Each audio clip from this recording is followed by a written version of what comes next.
Hello, everyone. Good afternoon to all of you for joining us from different parts of the world.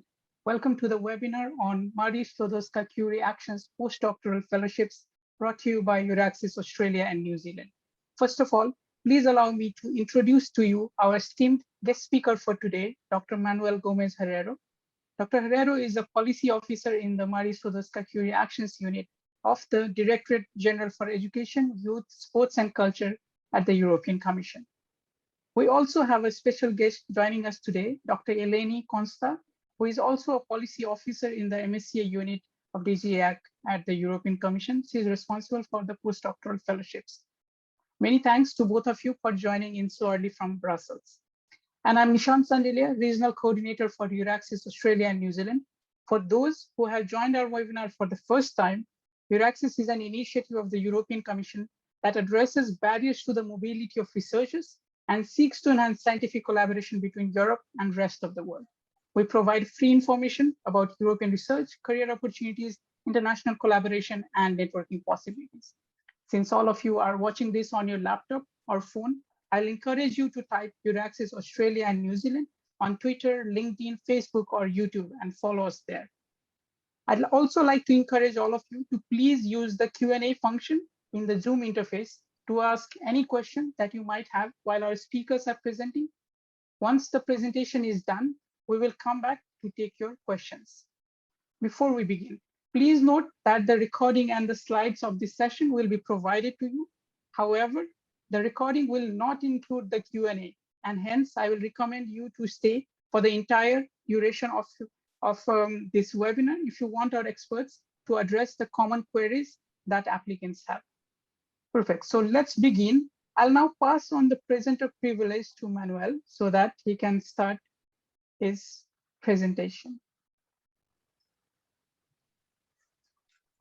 Good morning. Thank you, Nishant, for this kind introduction. Thanks, Euraxis, for this invitation to my unit and particularly to me to present the Marie Sklodowska-Curie actions under Horizon Europe today, with a particular focus on the postdoctoral fellowships. Thanks also to my colleague Eleni, who is the really main responsible of the postdoctoral fellowships, this action. That she would be also available and happy to maybe potentially reply some of your questions if needed. So let me take a second to share my screen. I think I am taking, I hope the MSCA is part of a research and innovation framework program. So research and innovation are very important elements, ingredients of the MSCA, but this program goes beyond that. And because the MSCA support the mobility, the training, and the career development of researchers. Researchers are considered by MSCA professionals that will develop their career, sometimes, often in academia, and sometimes not. So one of the main goals of the MSCA is to provide training, career development, to give opportunities and employability to these researchers, both in academic or non-academic settings. These researchers can be from all over the world. It's open to all, researchers from all countries, and it promotes different, let's say, kinds of programs that you will see in my next slides: doctoral programs, postdoctoral fellowships, and so on and so forth. The MSCA stimulate what we call the 3 I's. They are very important components of the MSCA: the international, intersectoral, and interdisciplinary cooperation and mobility of researchers.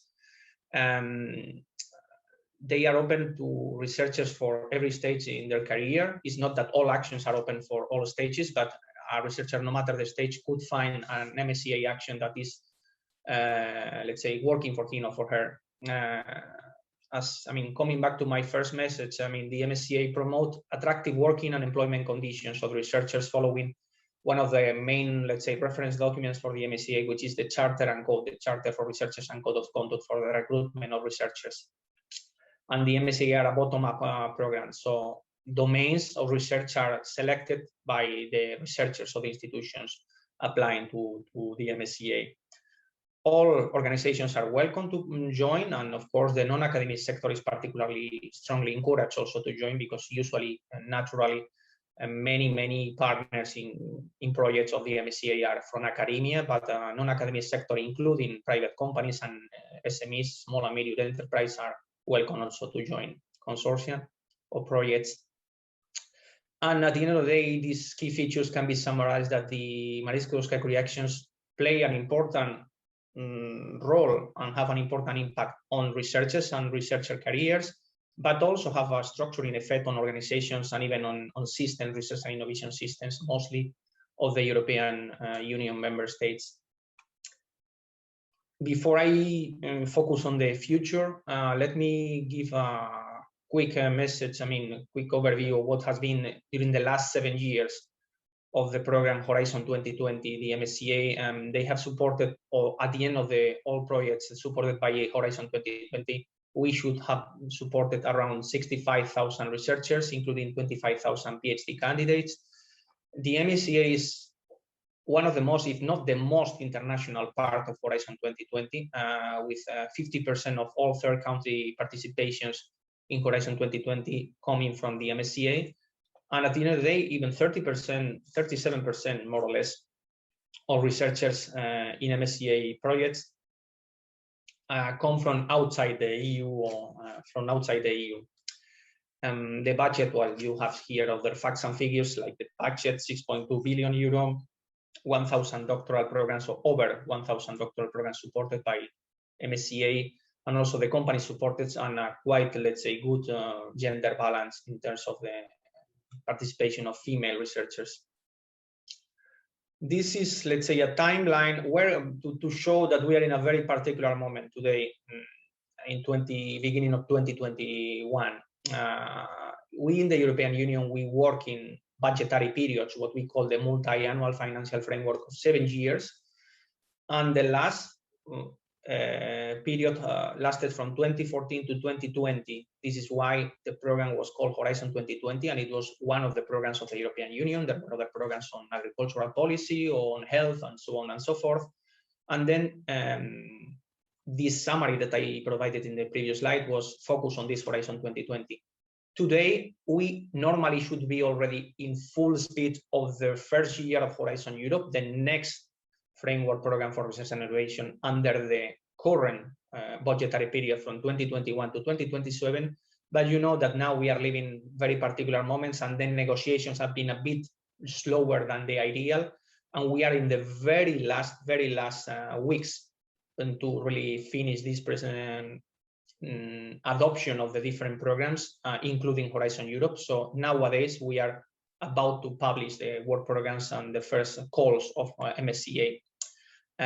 This is why I marked this with this red flag, this red arrow, that today we are in this interim period between a Horizon 2020 program already finished and a Horizon Europe, which is already there, but not officially launched, let's say. During Horizon Europe, MSCA will have a budget near 6.6, so similar budget as in Horizon 2020, and also a similar amount of researchers supported. Also, let's say a historic note that we are doing now 25 years of this program, MSCA, that has supported nearly 145,000 researchers since 1996.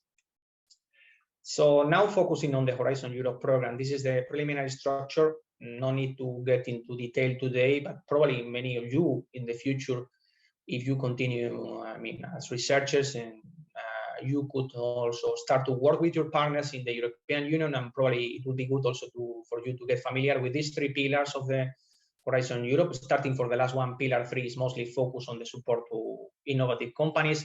Pillar 2 is what we call the top-down research, so where the European Union, let's say, already indicates what are the topics to be researched and the specific topics in the different, let's say, global challenges from health to ICT or environment. And finally, Pillar 1, where both MSCA is, which is a rather bottom-up program, as I mentioned in my introductory slide, where we have the European Research Council, the Marie Sklodowska-Curie actions, and also projects on research infrastructures. So let's focus on the MSCA, starting with the high-level policy goals that we established in the regulation, let's say in the highest level of political or policy documents. The main policy objectives of the MSCA is to equip researchers with new knowledge and skills through mobility and exposure of different sectors and disciplines, enhance the training and career development of researchers, taking into account this charter and code that I mentioned before. And at the end of the day, we believe, and probably this is a belief shared by most countries in the world, that supporting researchers also helps to lay foundations of the research system and to boost at the end of the day growth, jobs, and competitiveness. Let's focus now on the actions, and as you know, we will focus today on the postdoctoral fellowships. Here you have the 5 main actions of the MSCA, supporting, as I mentioned, doctoral programs, postdoctoral fellowships, of exchange of researchers.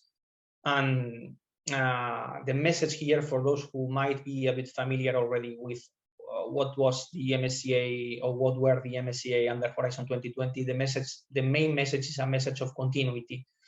We are sometimes changing the branding, the terminology of the names of the actions, but the goals and the structure are really similar.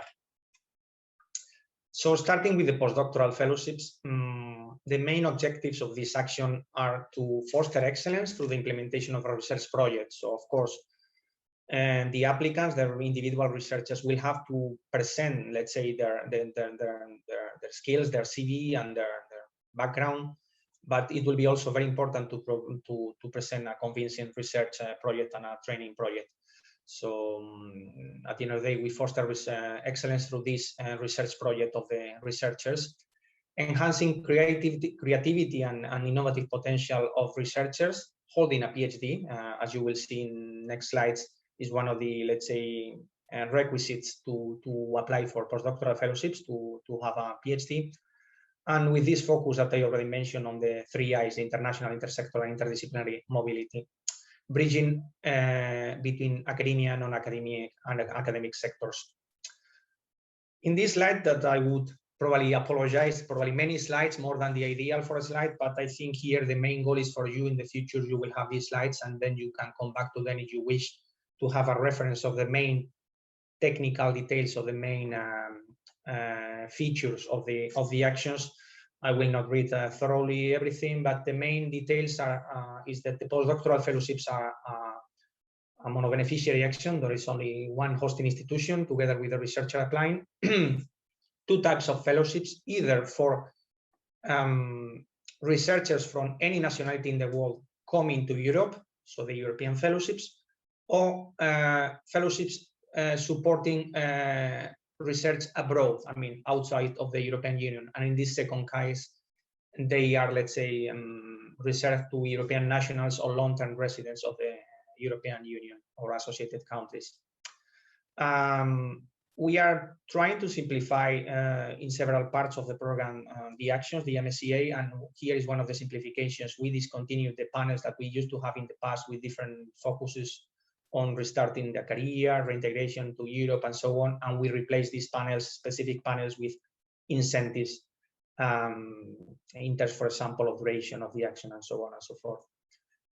We continue research, supporting all research domains, including domains supported by Euratom, so nuclear energy, probably not very relevant for audience, let's say, of countries that are not members of Euratom. With this focus on career development, that is something shared by the different actions, we pay particular attention under Horizon Europe to the career development and supervision of researchers. And then in terms of who is who is supported, maybe it's important to start with the warning about the mobility rule. Researchers supported should comply with the mobility rule, which is that you cannot have lived, let's say, or worked in a country for more than 12 months in the previous 36 months.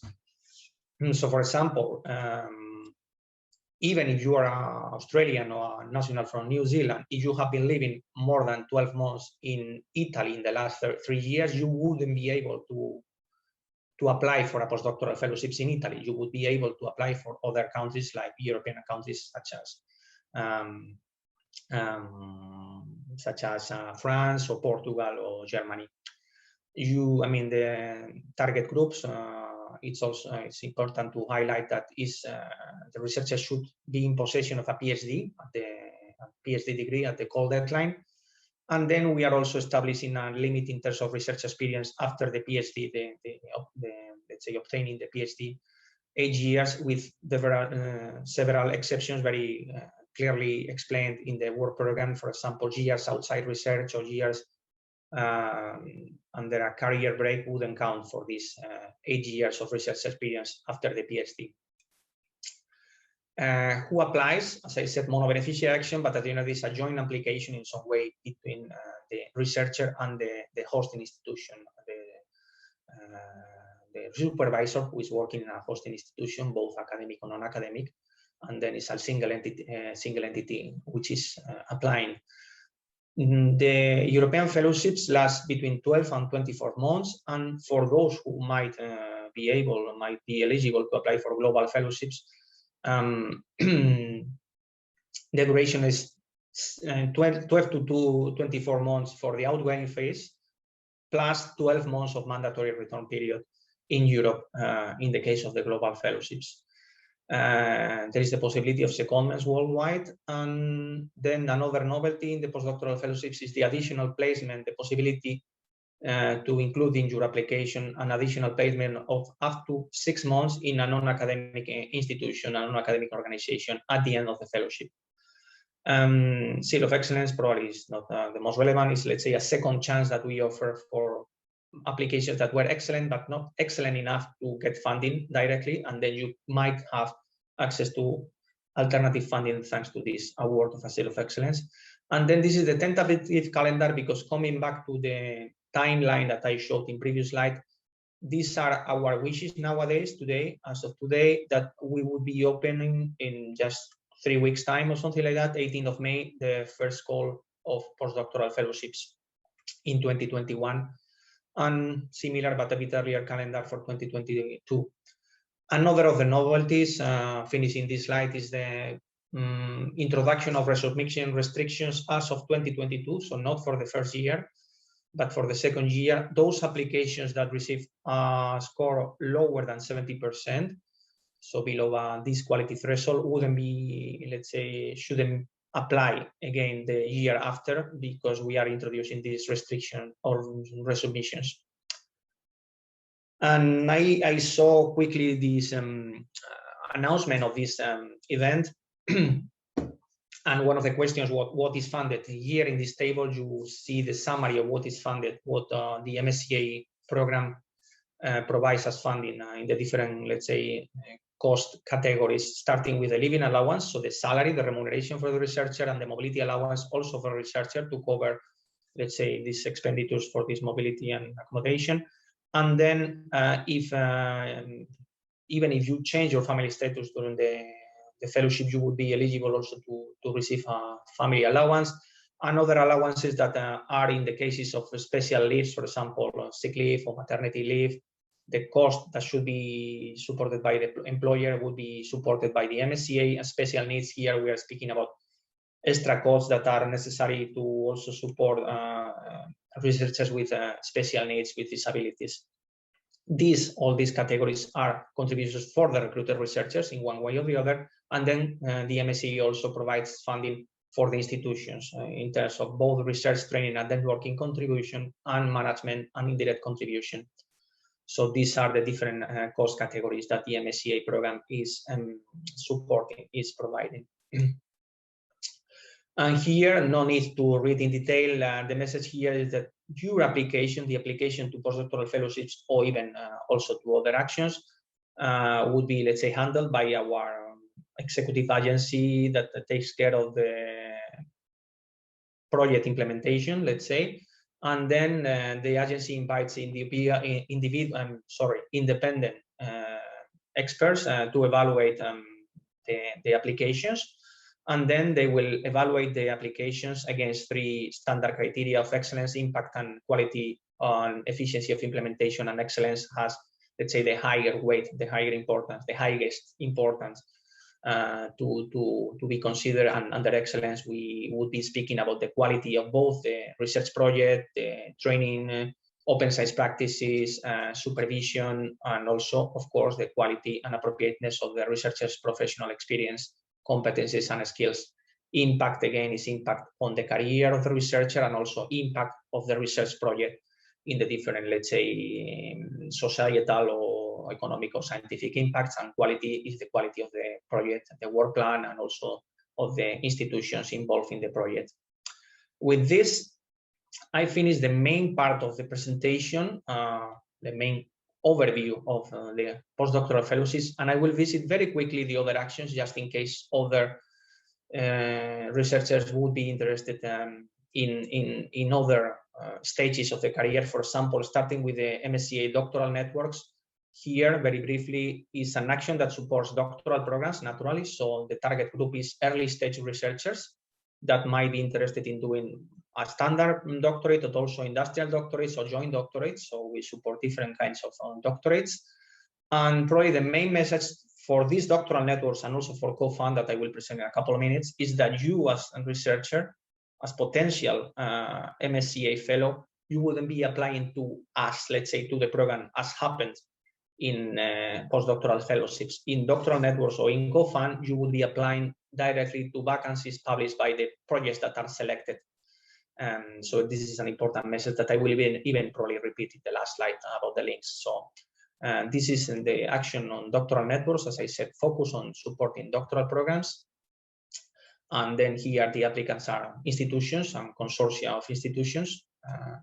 Staff exchanges is a bit different action here, and the focus is to support collaborative activities. And the target group is not really, is researchers that are already staff of organizations. So researchers, managers, even technicians or professors of universities who are carrying out research. And then here the focus is to promote this interdisciplinary, intersectoral, and international collaboration and knowledge transfer between participating organizations. And finally, co-fund, as I mentioned, is similar as doctoral networks. The co-fund projects publish vacancies, and then you should apply to these vacancies. Publish, for example, and this is one of the most important messages today, these vacancies should be published in EURAXIS, which is, let's say, the organizer of this event today. You could wonder, I mean, what is the difference? Co-fund is supporting both doctoral and postdoctoral fellowships, and both doctoral programs and postdoctoral programs that provide postdoctoral fellowships. And here would we provide, let's say, a contribution to part of the cost of the programs, not full funding, as happens in other actions. And as a trade-off, let's say there is a bit higher flexibility for the programs to implement their, let's say, their research projects or researcher training projects. In terms of the actions, we are close to the end. This is a summary calendar of the planned actions. I highlighted the postdoctoral fellowships that I mentioned before, just as a reminder. 18th of May is our plans today, but this is still to be confirmed if finally we can publish the first work program of Horizon Europe soon, in let's say in a few days time, first, second week of May, and then we will be able to already open the calls for proposals in postdoctoral fellowships 18th of May. Your national contact points, the MSCA national contact points can help you, can provide support. In the case I pasted here the information that we have in the website of Horizon 2020 or Horizon Europe. Australia, to the best of my knowledge, there is not a specific national contact point on MSCA, but there is a coordinator of national contact points. And then in New Zealand, we can find a national contact point that has, among other responsibilities, the Marie Sklodowska-Curie actions. And then you can contact them to also, let's say, ask for advice or potential questions on how to address your applications in the future. Now, I am passing to this last part of the presentation that I could spend a long time, but probably it's not worth it to spend a long time today. My main goal in these slides, there is something like 10, 12 slides, is for your background to see how it looks like nowadays, the participation of both Australia and New Zealand in the MSCA, both in terms of the number of researchers or organizations supported by the MSCA, and also how many Europeans are going to your countries. So maybe the first slides, I can spend a couple minutes, is you can see that there are already 235 researchers from Australia supported by the MSCA, so it's an encouraging message for you.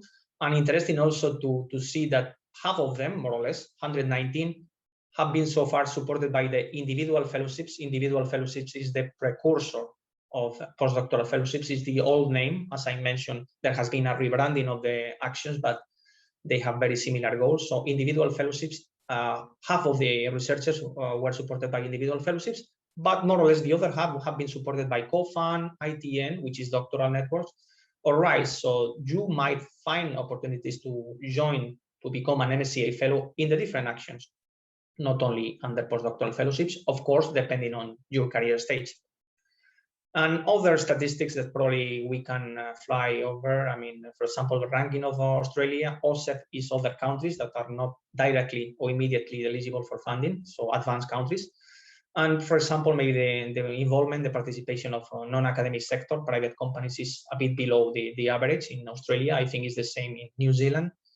And rankings of participating organizations, University of Sydney appears as the first, closely followed by Australian National University, and then mobility patterns, mostly Spanish, Italians, Germans going to Australia, and naturally close links between Australia and UK. So the main destination of Australians is UK and other countries. And in terms of thematic focus, half of the projects belong to either engineering panel or environment panel. I mean, when we receive the applications are classified in different thematic panels. And then you see that, I mean, of course, naturally, there is different distribution of applications depending on the scientific panel.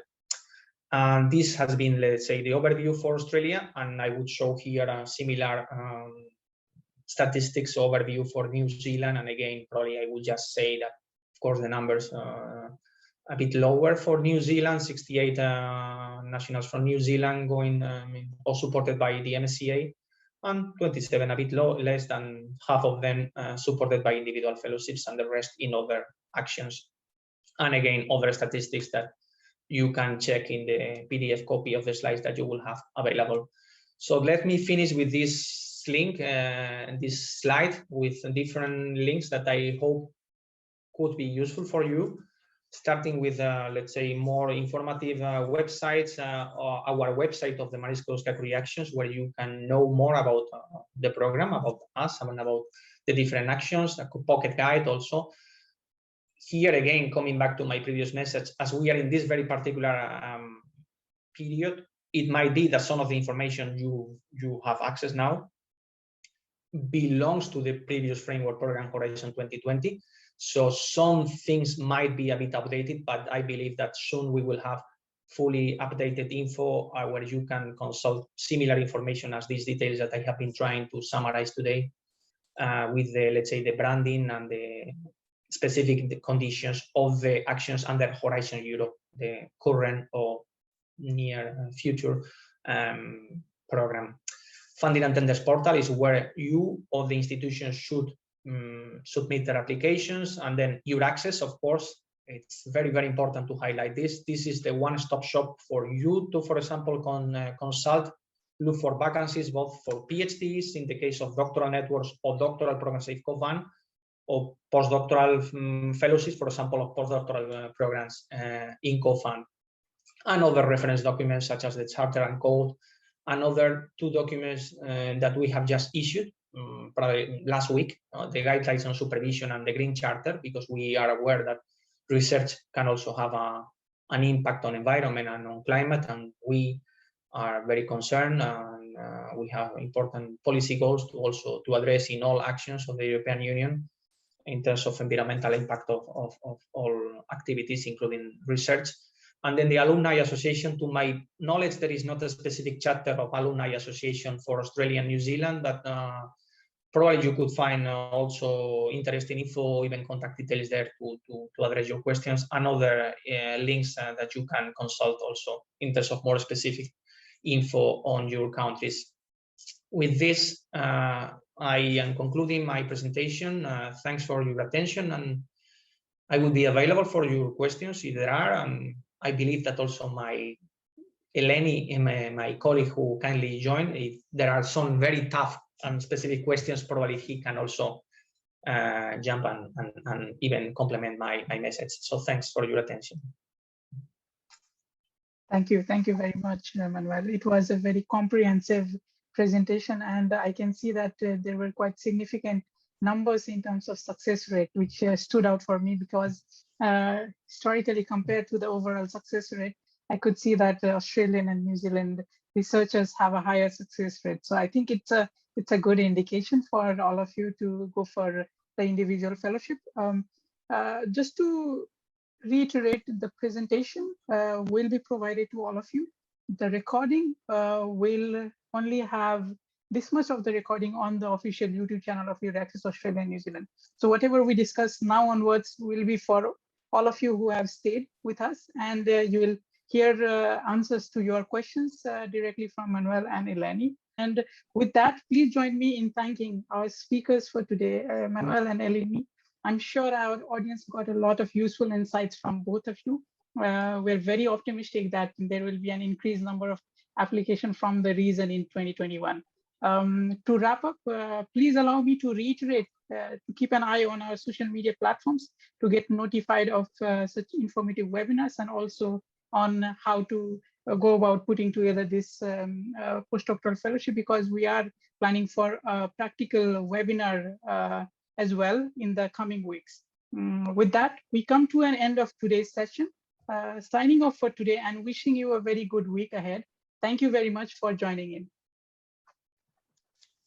Thank you.